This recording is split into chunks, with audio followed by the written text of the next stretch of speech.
नाजरीन अस्सलाम वालेकुम। IND टुडे न्यूज़ में आपका खैर मकदम करते हैं। आइए देखते हैं ये तफसीलात।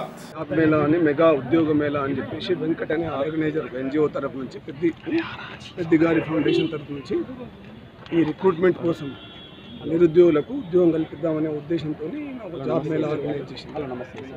ఈ జాబ్ మేళాలో వివిధ సంస్థలకు సంబంధించిన కొందరు ప్రతినిధులు వచ్చారు। కానీ ఇక్కడ వచ్చిన నిరుద్యోగులకు వాళ్ళ క్రెడిబిలిటీ అంటే వచ్చిన సంస్థల మీద అనుమానం ఉంది।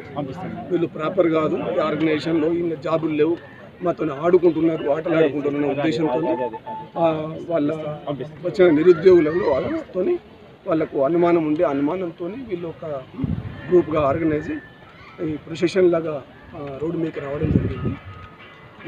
ఈ నిరుద్యోగులందరినీ వాళ్ళను సంధానించి వాళ్ళ స్వస్థలాలకు పంపడం జరిగింది। ఈ వెంకట్ అనే ఇది పెద్దిగారి ఫౌండేషన్ ఇన్ఛార్జ్ వెంకట్ అనే అతని మీద ఈ నిరుద్యోగులు ఇచ్చిన ఫిర్యాదు పైన కేసు నమోదు చేసుకున్నాము। వాళ్ళ ఆర్గనైజర్స్ కొందరిని అదుపులో కూడా తీసుకోవడం జరిగింది। ఈ జాబు మేళ 2 days అని పెట్టిండ్రు, జాబు 3 days అని పెట్టారు। ఫస్ట్ డే ఇంకా 2 days కానీ ఈ జాబు మేళ లేదు, వాళ్ళ క్రెడిబిలిటీ లేదు, మా పర్మిషన్ కూడా లేదు కాబట్టి జాబు మేళ నిర్వాహకుల మీద కేసు నమోదు చేసిన పర్మిషన్ లేకుండా విద్యార్థుల పైన కూడా నిరుద్యోగులు ఇచ్చిన కంప్లైంట్ పైన కూడా కేసు నమోదు చేసి ఈ జాబు మేళ క్యాన్సిల్ అయింది। నిరుద్యోగులు ఎవరు కూడా యువకులు కూడా ఈ పత్రికా ప్రకటన చూసి ఇక్కడికి ఎగ్జిబిషన్ గ్రౌండ్ రావద్దండి, ఇక్కడ జాబ్ మేళా అనేది క్యాన్సిల్ అయింది। నిర్వాహకుల మీద చట్టరీత్యా చర్యలు తీసుకోవడం జరుగుతుంది। ఇప్పుడు వెంకట్ వాళ్ళని తీసుకున్నారు, సంబంధించిన 2 అదుపులోకి తీసుకున్నాం, వాళ్ళ విచారిస్తున్నాం। నా పేరు నరేష్, వరంగల్ నుంచి వచ్చాను। ఇది నోటిఫికేషన్ అంటే దీని గురించి న్యూస్ అనేది October 5న రిలీజ్ చేసిండు। మహా ఉద్యోగాల 325 కంపెనీలు వస్తున్నాయి, 35,000 జాబ్స్ రిక్రూట్మెంట్ చేసుకుంటామని అన్నారు। మేము ఇక్కడ వచ్చాం, వాళ్ళు ఇదే విధంగా ఇలాగ ఒక రోజు విప్పలు కూడా వేశారు 3 months బ్యాక్, అక్కడ షాప్ ఇక్కడ షాప్। మా ఆవేదన అనేది మేము ఇక్కడికి వచ్చి ధర్నా చేస్తున్నాం, పోలీసు వాళ్ళు లాఠీ చార్జ్ చేస్తున్నారు, వాళ్ళు కొడుతున్నారు అన్ని వీడియోస్ ఫోటోస్ అని ఇప్పుడు ఫేస్బుక్లో అన్ని స్క్రోల్ అవుతాయి।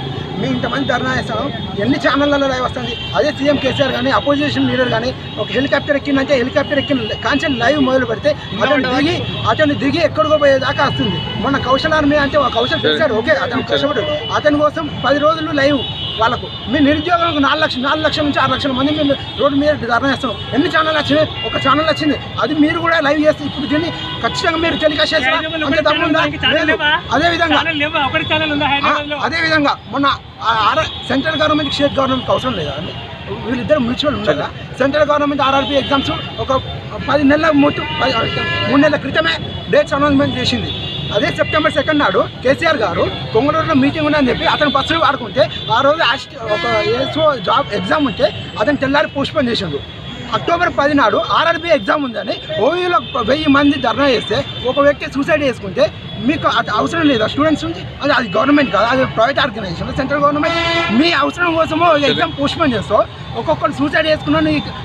ఆ రోజు 10,000 మందికి అంటే తెలంగాణ స్టేట్లో 10,000 మందికి RRB ఎగ్జామ్ ఉంది, అదే రోజు పంచాయతీ కార్యదర్శి ఎగ్జామ్ ఉంది, పోస్ట్పోన్ చేయండి అంటే పోస్ట్పోన్ చేయం, మేము కరెక్ట్ రిక్రూట్మెంట్। మరి ఆ రోజు ఎందుకు పోస్ట్పోన్ చేసావు? నీ అవసరం కోసం అది ఏ లీడర్లు ఎవడేం చేయడు, కనీసం మీడియా వాళ్ళన్న మా ఆవేదనను మా నిరుద్యోగులకు ఇంతమంది మాకు నిరుద్యోగం ఇటు వద్దు, మాకు ఎవరికి వద్దు, మీరు జాబులు ఇప్పండి, ప్రైవేట్ ఆర్గనైజేషన్ ఇస్తాను కదా, మీరు ఐటీ అంటారు, ఒక ఎలక్ట్రిక్ ఇంజనీరింగ్లో మెకానికల్ IEEE ECE డిపార్ట్మెంట్స్ ఉన్నాయి, ఒక IT రంగం ఒకటే ఉందా అండి? మీ మ్యానుఫ్యాక్చరింగ్ సెక్టర్కి మీరు ఏమి ఇస్తున్నారు? ఎన్ని కంపెనీలు వచ్చినాయి? 2014లో మీరు ఎలక్షన్ టోటల్ పబ్లిక్ कितना आया वो 4 lakhs to 6 lakhs ఎక్కువనే ఉంటారు। हिंदी किसको आता? अगर आपने हमारे चैनल को सब्सक्राइब नहीं किया है तो आपको यहाँ सब्सक्राइब बटन दिख रहा है, उसे क्लिक करिए और सब्सक्राइब कीजिए और साथ ही साथ बेल आइकॉन को भी क्लिक करिएगा, जिससे कि आपको ताज़ा अपडेट मिलते रहे।